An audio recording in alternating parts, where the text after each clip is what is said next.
Estudiantes del grado octavo A, B y C de nuestra Escuela Normal Superior Pío XII reciban un caluroso saludo.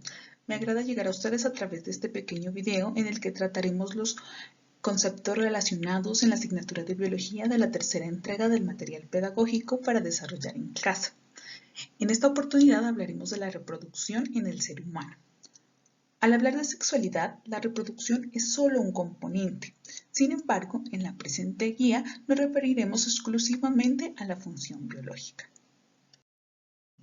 El sistema reproductor masculino es el encargado de la producción de los espermatozoides.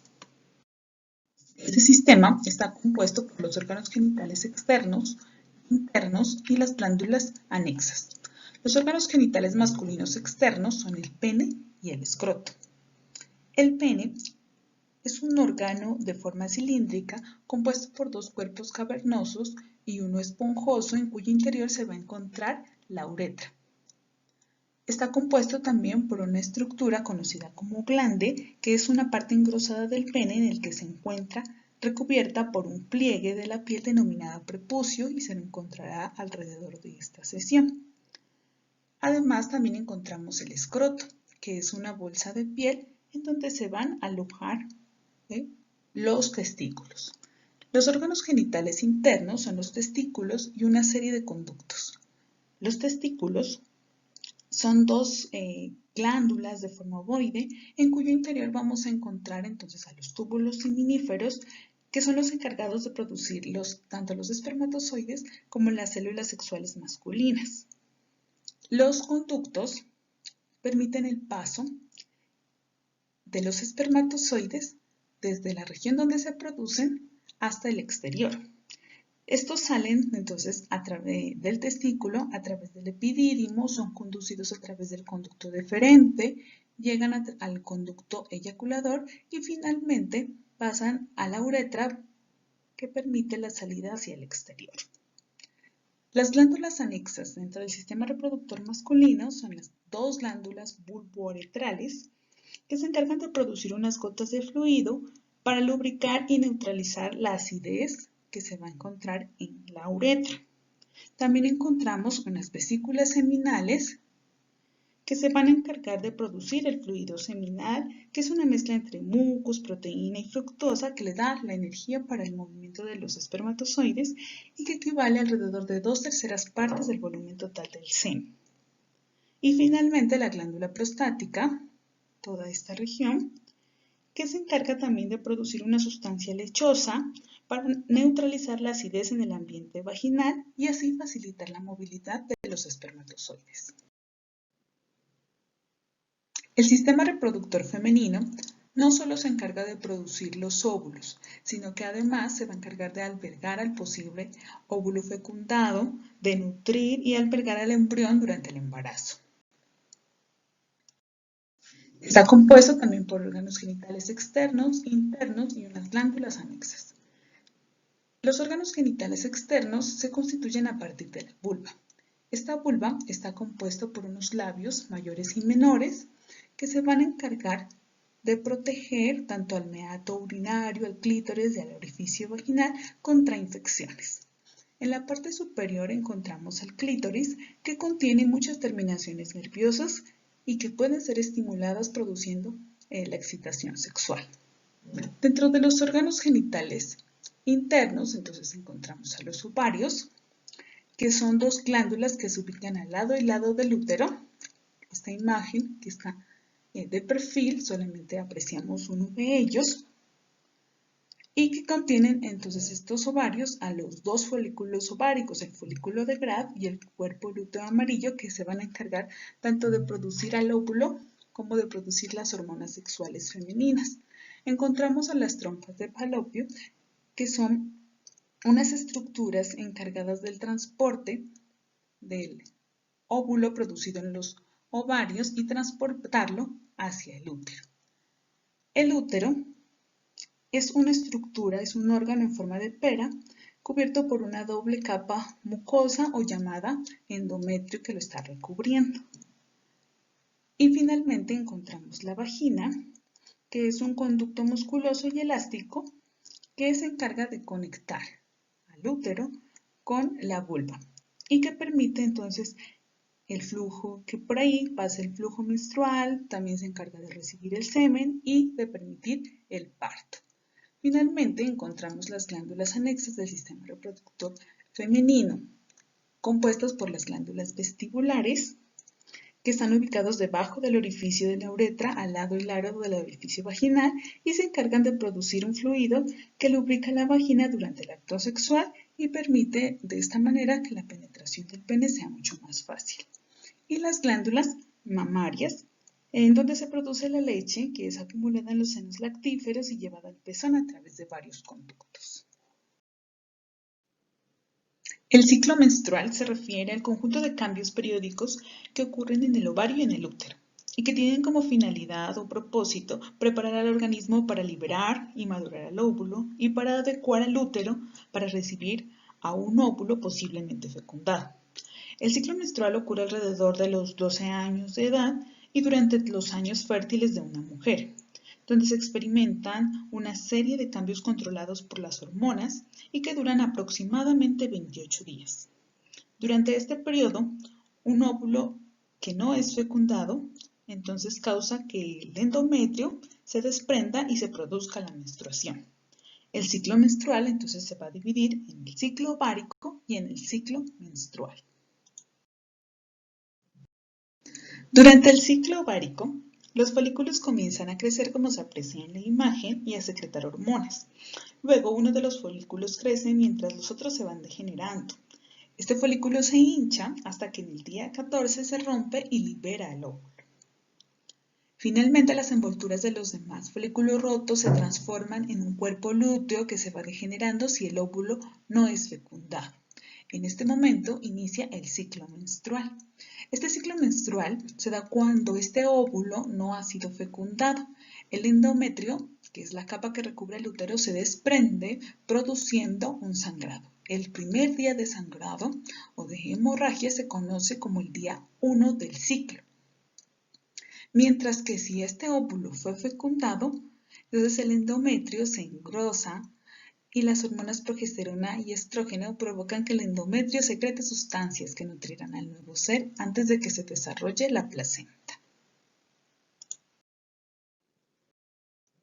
La fecundación es la unión del ovocito secundario con un espermatozoide y se lleva a cabo en el último tercio de la trompa de falopio. Esta unión permite que el ovocito secundario se convierta en un óvulo. La fecundación ocurre en 3 momentos. El primero de ellos es el contacto y reconocimiento del gametos. El ovocito secundario, al salir del ovario, se encuentra rodeado por una cubierta conocida como corona radiada y también por una zona pelúcida que constituyen unas barreras para los espermatozoides. En esta zona los ovocitos producen unas sustancias receptoras que atraen y reconocen a los espermatozoides de su propia especie. Los espermatozoides entran en contacto con la zona radiada inicialmente y luego con la zona pelúcida. Luego se da el ingreso del espermatozoide en el ovocito secundario. En las trompas de falopio, cientos de espermatozoides llegan al ovocito, donde cada uno libera unas enzimas que disuelven inicialmente la corona radiada y luego la zona pelúcida, de manera que solo un espermatozoide pueda penetrar. Al ingresar este espermatozoide en el ovocito, se estimula su división y pasa a ser un óvulo. Se produce la ruptura de la cabeza del espermatozoide y se fusionan las membranas de ambos gametos. Finalmente ocurre la fusión de los gametos. Cuando el espermatozoide ingresa en el óvulo, se produce la fecundación. El núcleo del óvulo y el núcleo del espermatozoide se unen originando el cigoto, que comienza a dividirse por mitosis, mientras va descendiendo a través de la trompa de falopio para implantarse en el útero. Luego de la fecundación, el cigoto ha llegado al útero e inicia una serie de cambios y procesos que dan lugar a un nuevo ser, etapa conocida como embarazo o gestación y que finaliza a los 9 meses con el parto. El embarazo comprende el desarrollo embrionario, que inicia en el momento de la fecundación y finaliza en el 3er mes de la gestación, y el desarrollo fetal, que se da porque el embrión empieza a diferenciarse. Comienza cerca de la 9ª semana de gestación hasta el momento del parto, y en este instante ya se considera como feto. En el primer mes, entonces su sistema nervioso comienza a formarse. Alrededor del segundo mes se da la formación o empieza la formación del cerebro. En el tercer mes, el feto puede realizar movimientos y se puede reconocer su sexo. En el cuarto mes, el aparato circulatorio ya está terminado y el esqueleto empieza a organizarse. Alrededor del quinto mes termina la maduración del sistema nervioso. En el sexto mes los bronquios y los pulmones casi han madurado. Alrededor del séptimo mes ya se poseen los órganos necesarios para vivir fuera del útero materno y entre el octavo y noveno mes el feto completa su desarrollo. Las enfermedades de transmisión sexual son infecciones ocasionadas por bacterias, virus, hongos, protozoarios y artrópodos, cuya principal vía de contagio es el intercambio de fluidos vaginales y de semen durante las relaciones sexuales. En este cuadro encontramos solamente 3 de las enfermedades más importantes. Sin embargo, es posible encontrar otras como son la gonorrea, el herpes genital, la clamidia, como algunos ejemplos. La sífilis es una enfermedad producida por una bacteria conocida como Treponema pallidum. Esta enfermedad causa aparición de ulceraciones en los órganos genitales, seguidas de erupciones generalizadas e inflamación de los ganglios. Puede causar incluso locura por lesiones en el sistema nervioso y transmitirse de madre e hija durante el embarazo. La candidiasis es producida por un hongo llamado Candida albicans. En la mujer causa un flujo vaginal muy abundante y lechoso e irritación vaginal, mientras que en el hombre esta infección es menos frecuente, causando una inflamación en el glande. Tenemos también al SIDA o síndrome de la inmunodeficiencia adquirida ocasionada por un virus, que es el virus de la inmunodeficiencia humana. Esta enfermedad causa un debilitamiento grave del sistema inmunológico que causa diversos trastornos como fiebre, temblores, cáncer, hemorragias y un alto porcentaje de los casos como la muerte. Es una de las enfermedades más graves y aún no tiene cura conocida. Estas y otras enfermedades pueden tener graves consecuencias para la salud, incluso pueden ser mortales. Prevenirlas es necesario a través de un control responsable de la actividad sexual, poseer una pareja estable, realizar controles médicos y llevar una higiene adecuada. Los métodos anticonceptivos se refieren al proceso de la anticoncepción, es decir, la prevención de la fecundación y por consiguiente del embarazo. Algunos de los métodos anticonceptivos impiden que los gametos pasen de un lugar a otro. Otros, que la mujer produzca gametos o que estos sobrevivan. Y finalmente, algunos impiden la implantación del embrión en el útero.